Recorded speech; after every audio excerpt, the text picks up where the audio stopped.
Dear students, in today's class we will learn how diode work as a rectifier. Okay, so this is the application of the diode, that it can work as a rectifier. Okay, so what is a rectifier? Rectifier basically converts bidirectional current into a unidirectional current. Bidirectional means, suppose this is the direction of current. Okay, so there is two direction of current. So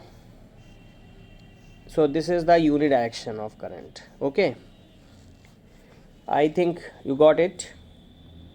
Okay, so unidirectional means in a single direction and bidirectional means in a two direction. So diode as a rectifier, basically rectifier is of two types.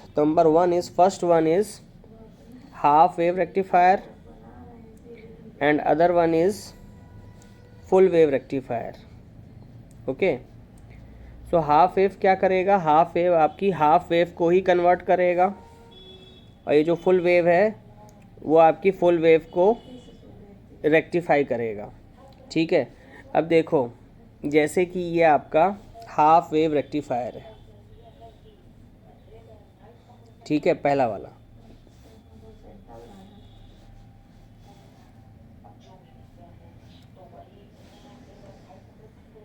तो देखिए, तो इसका जो ये circuit है, ये circuit diagram ऐसा है. इसमें आगे देखो ये ट्रांसफार्मर लगा हुआ है. ठीक है, मीन्स ऐसे आप समझ लो, ये आपने ट्रांसफार्मर यहाँ पे एसी वोल्टेज अप्लाई कर दिया. इसके बाद ये, और फिर यहाँ पे एक डायोड ऐसे लग गया. ठीक है, ये आपका ये RL मतलब लोड रेजिस्टेंस, जिसके अक्रॉस आप जो है आउटपुट को आप लेते हो. ठीक है, अब लोड रेजिस्टेंस ऐसे समझ लो जैसे कि मान लो आपका बल्ब है. ठीक है, बिजली का बल्ब, तो वो भी एक तरीके से लोड ही है, क्योंकि वो करंट को ले रहा है. करंट को जब लेता है तो आपका क्या होता है, उससे लाइट एमिट आउट होती है. तो ये देखो, ये आपका हो गया प्राइमरी सर्किट. ये प्राइमरी हो गया, ये इसका सेकेंडरी ट्रांसफार्मर का. ये अब देखो, जैसे कि ये आप समझ लो, जैसे कि इसमें क्या है, इसको हम बोल रहे हैं फर्स्ट हाफ साइकिल, ये जो नीचे वाली है इसको हम बोल रहे हैं सेकंड हाफ साइकिल. ठीक है, तो देखो क्या हो रहा है.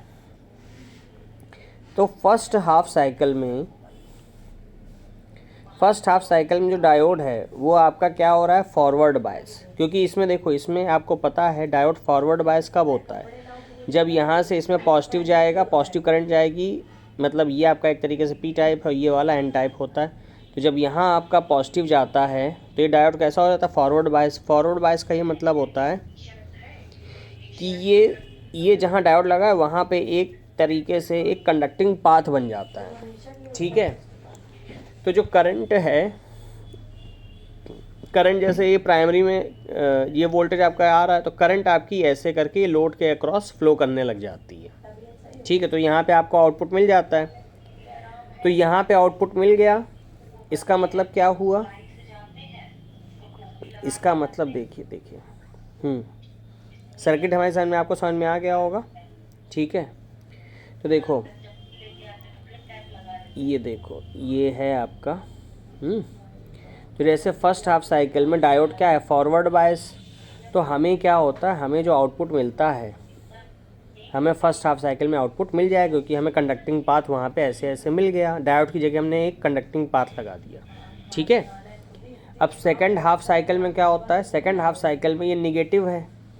सेकंड हाफ साइकिल आपकी क्या है, निगेटिव है. तो इसमें क्या होगा, निगेटिव में जो डायोड है वो एक्ट करेगा एज अ रिवर्स बायस. ठीक है, जैसे ये यहाँ पे माइनस आया, यहाँ प्लस आया, तो अगर ये यानी कि ये हो गया क्या, रिवर्स बायस. तो रिवर्स बायस में करंट फ्लो नहीं होगी, it will conduct zero current, यानी कि ये क्या हो जाएगा, ओपन सर्किट. क्या हो गया, ये ओपन सर्किट. ठीक है, तो ओपन सर्किट हो गया तो कोई भी करंट फ्लो नहीं करेगी. देखो जैसे कि ये जैसे देखिए, ये सपोज़ यहाँ पे हम ये सर्किट पूरा नहीं बना रहे, ट्रांसफार्मर वाला पोर्शन हम छोड़ रहे हैं। तो इसके आगे का जो सर्किट है उसमें जो आपका जहाँ से ए स्टार्ट है, तो जब ये ओपन सर्किट होता है, ओपन सर्किट का मतलब जब इसमें निगेटिव साइकिल जा रही है ये वाली, ठीक है, पॉजिटिव वाली जैसे ये साइकिल होती है, ये सेकंड वाली जो साइकिल निगेटिव वाली जा रही है।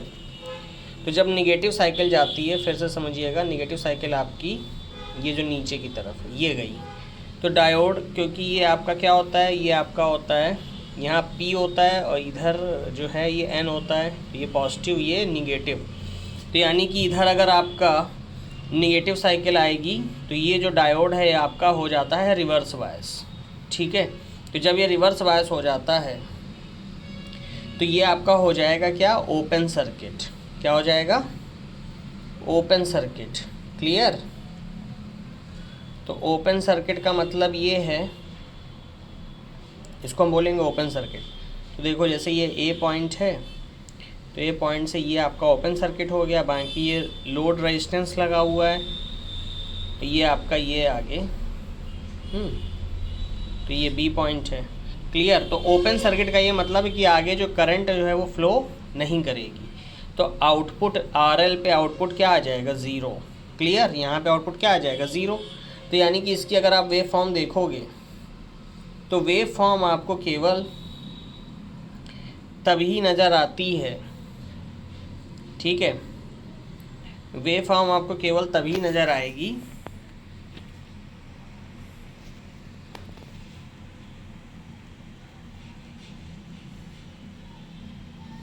वेव फॉर्म आपको केवल तभी नज़र आएगी जब जो है ये आपका मतलब पॉजिटिव रहा होगा, ठीक है। जैसे ये तो अब देखिए इसकी हम आउटपुट वेव फॉर्म बना रहे हैं।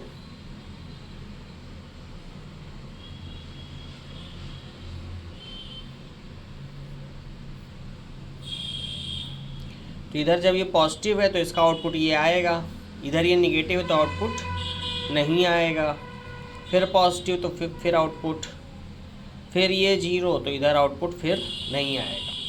तो क्योंकि ये जो है फुल साइकिल में से केवल हाफ साइकिल को ही रेक्टिफाई कर रहा है, तो इसलिए इसको हम हाफ वेव रेक्टिफायर कहते हैं, ठीक है। तो ये पूरी करंट का रेक्टिफिकेशन नहीं करता, हाफ करंट का ही करता है, इसीलिए हम इसे हाफ वेव रेक्टिफायर कहते हैं, ठीक है।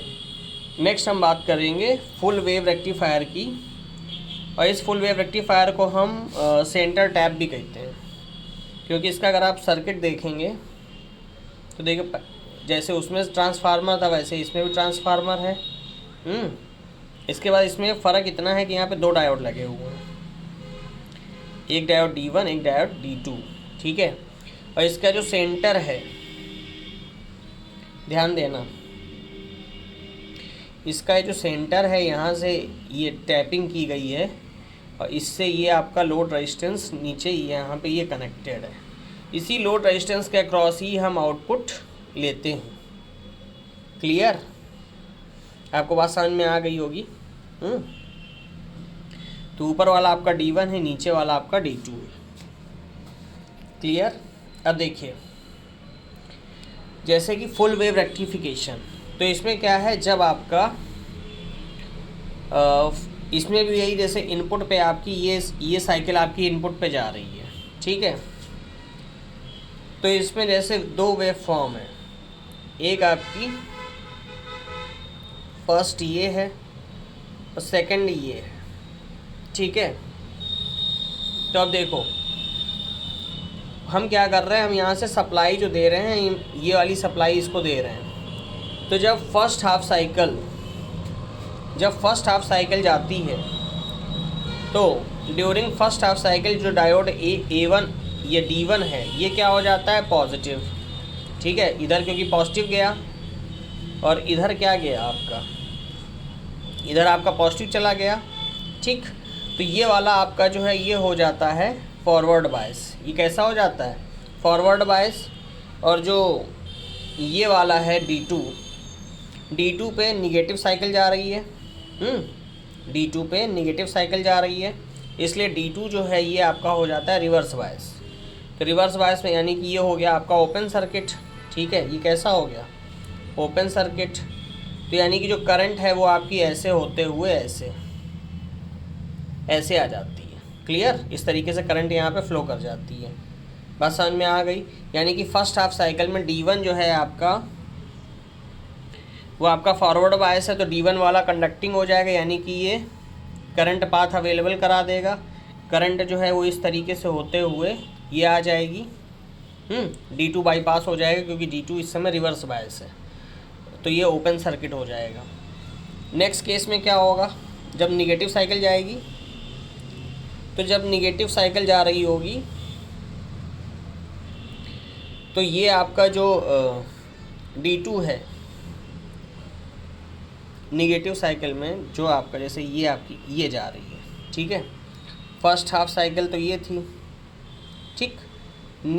दूसरी साइकिल में आपका जब ये निगेटिव जाएगा तो ये हुआ माइनस प्लस, ठीक है, यानी कि ऊपर वाला आपका क्या हो गया, reverse bias second half cycle में, और D2 आपका हो गया फॉरवर्ड बायस। तो यानी कि करंट जो है आपकी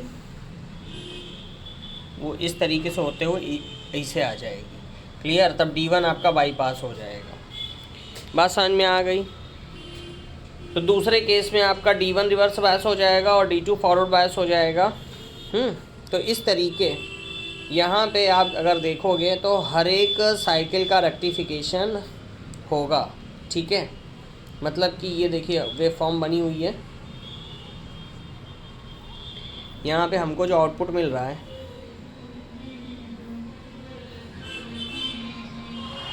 ठीक है, तो इसका जो आउटपुट मिलेगा, इसका आउटपुट मतलब हर एक साइकिल के लिए हमको पॉजिटिव ही मिलेगा, क्योंकि एक डायोड फॉरवर्ड बायस होगा, दूसरा रिवर्स बायस, फिर दूसरे केस में पहला वाला रिवर्स बायस, दूसरा फॉरवर्ड बायस, तो इसमें हर एक केस में हमको जो आउटपुट मिलेगा, ठीक है। तो इसीलिए हम इसको कहते हैं फुल वेव रेक्टिफिकेशन, ठीक है। तो फुल वेव रेक्टिफिकेशन का आउटपुट आपका इस तरीके आता है, और ये सारे अगर पीक्स को हम मिला देते हैं तो हमें एक यूनि डायरेक्शनल करंट इस तरीके की मिल जाती है, जिसे हम DC करंट कहते हैं, ठीक है। और इसमें जो DC करंट ये जो आती है, इसमें रिपल्स होते हैं। इन रिपल्स को दूर करने के लिए हम यहाँ पर कैपेसिटर का यूज़ करते हैं, ठीक है, क्योंकि जो आउटपुट आ रहा है आप देखो वो इस तरीके से आ रहा है, यानी कि इसमें रिपल्स आ रहे हैं, ठीक है। तो इन रिपल्स को हटाने के लिए हम क्या करते हैं, कैपेसिटर का यूज़ करते हैं, जिससे कि हमारा जो करंट है वो रेगुलेटेड वोल्टेज हमें मिल जाता है। बस समझ में आ गई। ओके, तो देखो इसमें और क्या है, frequency of output equal to 2 times frequency of input, ठीक। ओके, तो हमारी समझ में आपको डायोड चैप्टर क्लियर हो गया होगा। Okay, thank you.